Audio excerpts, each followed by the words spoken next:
Leader of opposition has addressed the issue of brutality. After a by-election, the Honorable Mike Mawanda was declared a winner like today. The following day he was sworn in. Madam Speaker, as the head of this institution, can you get us to know when the Honorable Nalukoola will be sworn in? The Honorable Mawanda was sworn in 24 hours, he was here. Honorable members. Second, if you allow, Madam Speaker, and you answer. Let me answer that one first. Let me answer that first. When a member wins, I wait for a gazette. When I get a gazette, that's when I swear in the member. So I'm waiting for a gazette. I need to hear from Electoral Commission before I do a gazette. And Honourable Speaker, we are actually dismayed that up to now the Electoral Commission has not gazetted the person that won the Kawempe North by-election. We did follow up with the Electoral Commission, and they told us that they're still sorting out internal issues. We don't know what that means, because in the past, as we are saying, it's been done in record time, because the Electoral Commission is now funked as official. After they declare a candidate, legally they are funked as official. They no longer have any responsibility. They can't say they're still sorting this out, they're still investigating this, or whatever the case might be. Maybe government, because government supervises the Electoral Commission, follow up with and they tell us what has caused the delay. In the past, it would be done very quickly. Is because the Honorable Mawanda was sworn in 24 hours on record time. And then the issues that Madam Speaker, the leader of opposition, has raised. Can we have some order? Mr. Speaker, I heard the leader of government business telling the House that the President's statement cannot be added or subtracted. But right, Honourable Speaker, the Constitution is very clear. The mandate of the Electoral Commission is very clear: to organize free and fair elections, to declare the winning candidate, and all the processes. Now, it's not fair to hide behind the President's statement as if the President has taken over the Constitution. It shouldn't have stopped the Electoral Commission from exercising its constitutional mandate by declaring and indeed gazetting a successful candidate. I would therefore wish that this House, Right Honourable Speaker, puts it on record that we are increasingly getting dismayed by the conduct of the Electoral Commission in the affairs of Kawempe North by-elections. And we are disturbed that up to now, the results were declared. What is stopping the Electoral Commission from succeeding and doing its job? Then whoever is aggrieved, there is the legal redress in this country. Madam Speaker, you've been vetting justices of this country. They know very well what course they have to take if they are so aggrieved, if anybody is aggrieved, but not hide behind the President's statement and deny the people of Kawempe North a right for representation. Madam Speaker, as long as I'm here, I feel Parliament should take a note and look with dismay the very bad conduct exhibited by the Electoral Commission. Honourable members, for a gazette, it is to my best interest that I have my member in the House.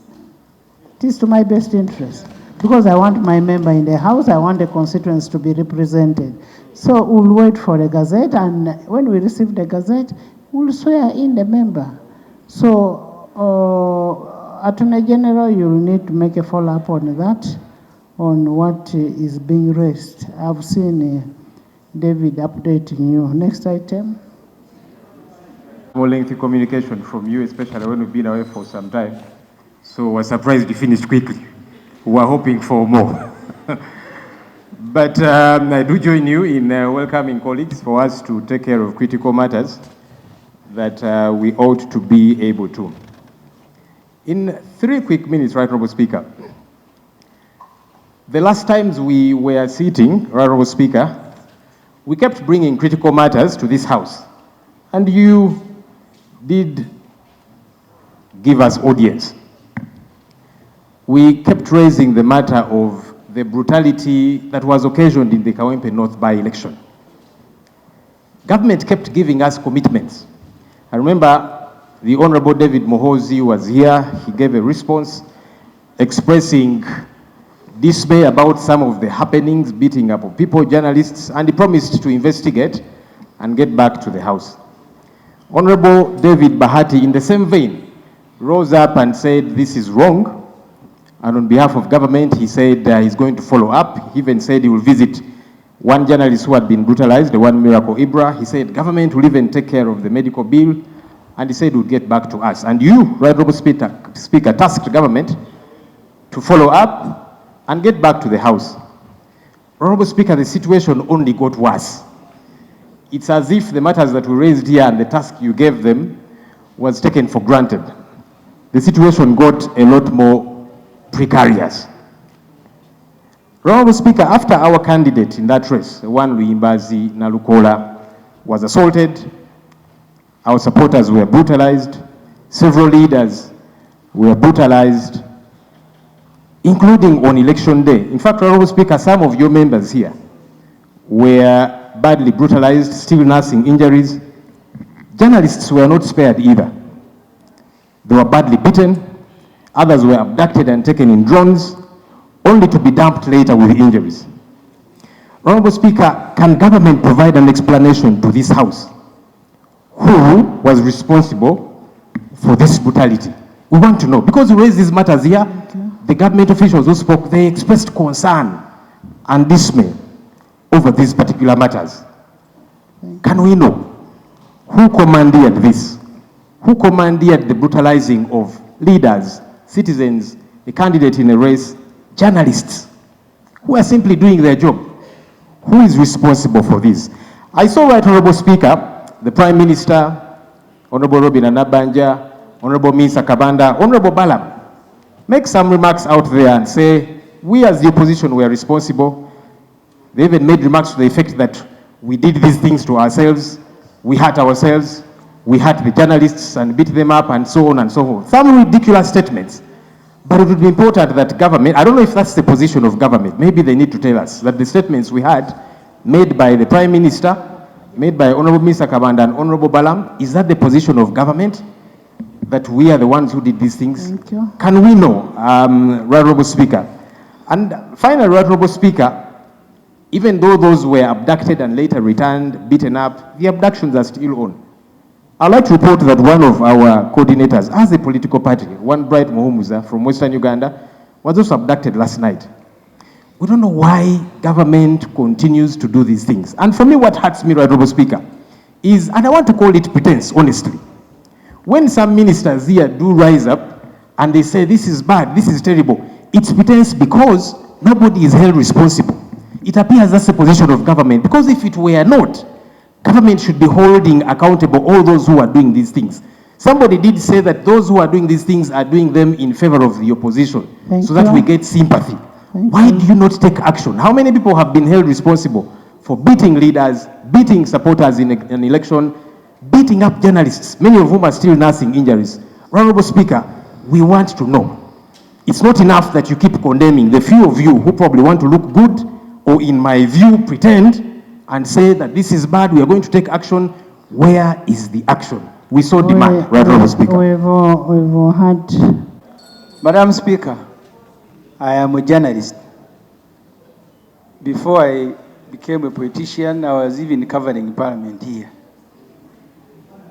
I don't know, and I intend to bring a motion, Madam Speaker, inviting this Parliament to condemn first the brutality against the media, but also I don't know what we will do to make this government understand that the media goes to cover and give coverage to everybody, including NRM. But I saw ministers walking in 2 polling stations, Mamba, armored vehicles. I last saw them when the government was battling Konyi. I don't know what was in Kawempe that made the government, including including equipment for which they were arresting civilian. They said Dr. Besigye had one pistol and he got arrested. Now they got members to go, because the law, the Parliamentary Elections Act doesn't allow even to carry a gun, a simple gun at a polling station, even a simple gun. These vehicles I see with the president, I saw them in Kawem at polling stations. Honorable Government. David Bahati clarifies something to this House. He said that the head of state released a statement, he will not add to it. This House does not operate based on rumors. What did the head of state say? Could maybe a statement be laid? Because he is represented here by the lead of government business. So if, because otherwise, as I think now, Honorable David Bahati might be a self-styled lead of government business. But if he was appointed to sit in for the lead of government business, can he then, on behalf of the lead of government business, lay that statement here, so that as Parliament we know, we were raising these issues here in Parliament. It's important that the country gets to know what was said, what action is being taken. Please don't refer us to social media, to I don't know where. We are here as colleagues. Please lay on table.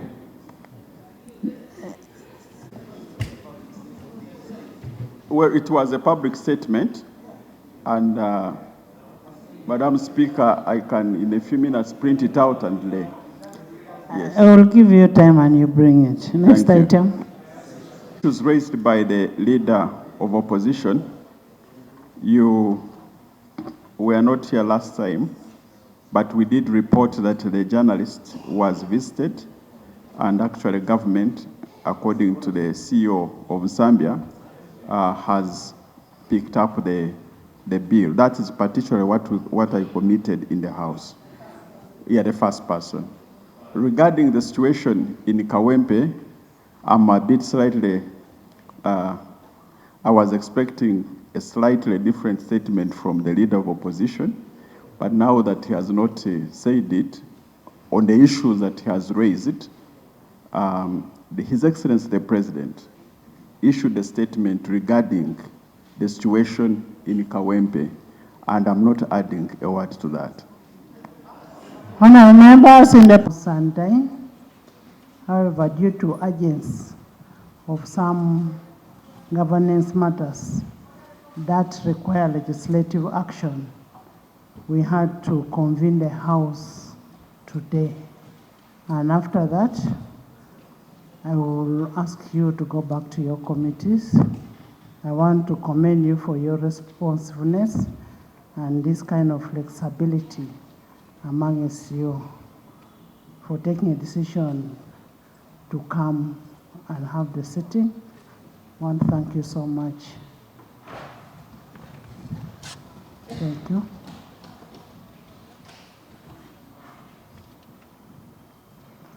I'll finish the communication. Yes.